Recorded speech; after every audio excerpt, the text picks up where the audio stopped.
whispers in the dust. "Do you hear that?" murmured Captain Seydou as the convoy rumbled down the cracked road outside Ouagadougou. The night air was heavy with the scent of rain and rebellion. Lieutenant Alima, sharp-eyed and silent, didn't answer. Her focus remained fixed on the treetops. Every rustle was a possibility, every shadow a warning. Inside the lead-armored vehicle, Ibrahim Traoré stared out the reinforced glass, deep in thought. The radio crackled, then fell quiet again. Burkina Faso's young revolutionary leader had grown familiar with silence. It often spoke louder than any speech. For months, he had shaken the pillars of West African politics.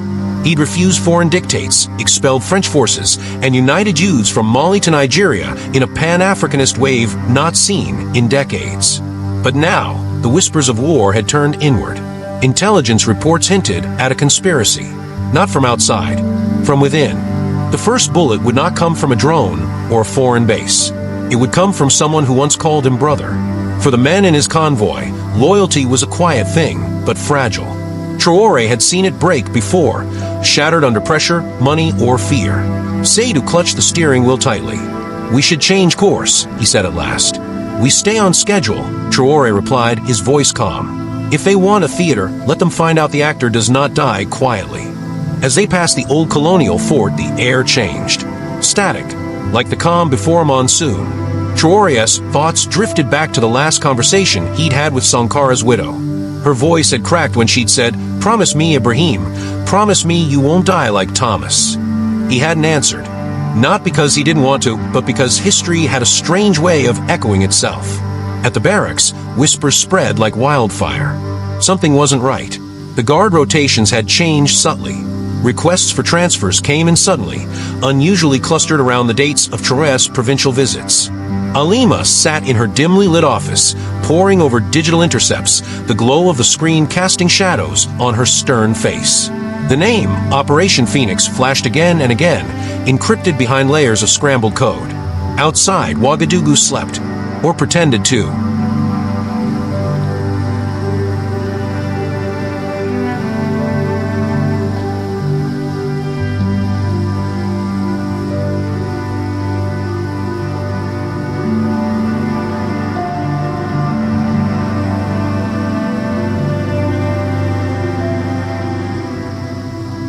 Knives in the shadows. Colonel Kwame Doumbia was a decorated veteran, a legend among the Burkinabe military elite. But in recent weeks, his loyalty had begun to tremble. "Africa needs partners," he said to the shadowed man in a suit across the table in a dusty Abidjan cafe. "Not teenage revolutionaries." The man, British accented but dressed like a local merchant, sipped his tea and slid an envelope forward. "We're not asking for much," he said. "Just stability." Inside the envelope, a map, a set of coordinates, and a date. The plan was to strike during Traoré's visit to the Sahelian Agricultural Co-op in Kaya. It was remote, secure, too secure perhaps, the kind of security one could turn into a trap. The colonel hesitated, glancing around the crowded cafe. His eyes lingered on a young woman folding scarves nearby, a child no older than his own daughter. Then he took the envelope. Meanwhile, back in Ouagadougou, suspicion grew. Young activists held midnight vigils. Whispered prayers hung in the air like incense. In a hidden basement beneath the presidential office, Lieutenant Alima examined a tip-off, encrypted chatter between military personnel.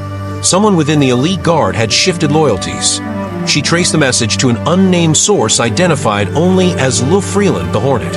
The name chilled her, not just for what it meant, but who might have used it. The next day, Alima met Traoré in his study. The scent of old books and black coffee lingered. "They'll come from within," she said, sliding a file across the table. Traoré opened it. "Doumbia." She nodded. "And he's not alone." He closed the file. His eyes, usually fierce, softened for a second. "I never wanted to be a hero, Alima. Just a gardener planting roots."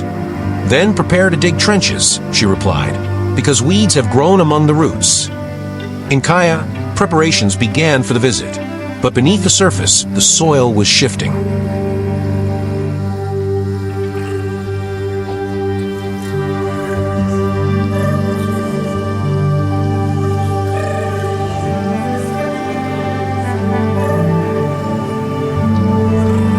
The roar of the Baobab, The convoy approached Kaya under a golden sun. The skies were deceptively calm. Not a bird, not a breeze. Traoré adjusted his coat and turned to Alima. "If I fall today, tell them to plant trees, not statues." Alima didn't smile. She simply nodded. In Kaya, the agricultural cooperative buzzed with anticipation. Farmers waited with hopeful eyes. Children waved flags sewn by their mothers. But inside the crowd, the traitor waited, rifle hidden beneath ceremonial robes. The signal came in the form of a drone's shadow crossing the stage. The first scream sliced the air like a machete. Then gunfire. A bodyguard turned his weapon, not on the crowd, but toward Traoré. The window cracked under the bullet's force. The president rolled to the ground as Alima threw herself over him. Seydou, from the second vehicle, shouted, "Betrayal!" Shots rang out. Soldiers scrambled. The crowd scattered. But amidst the chaos, Traoré rose. Blood stained his sleeve.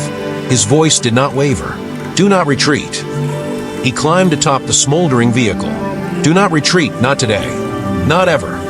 The assailant was captured, bleeding but alive. On him, they found a letter signed with the codename Lufreelan. Coordinates matched the colonel's personal logbook.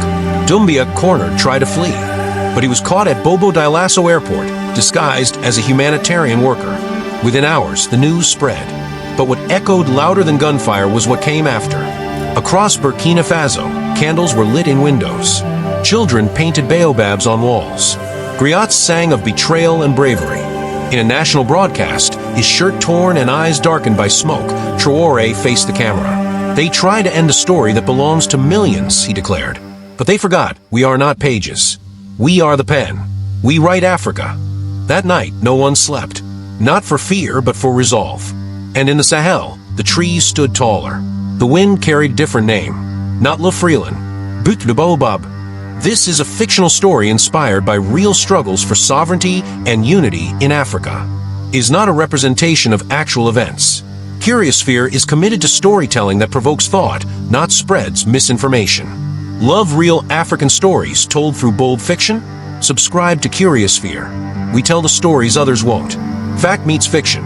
Truth meets imagination. Comment below. What would you do if you discovered betrayal within your own ranks? Let's talk about sovereignty, power, and the price of truth. Like, share, stay awakened,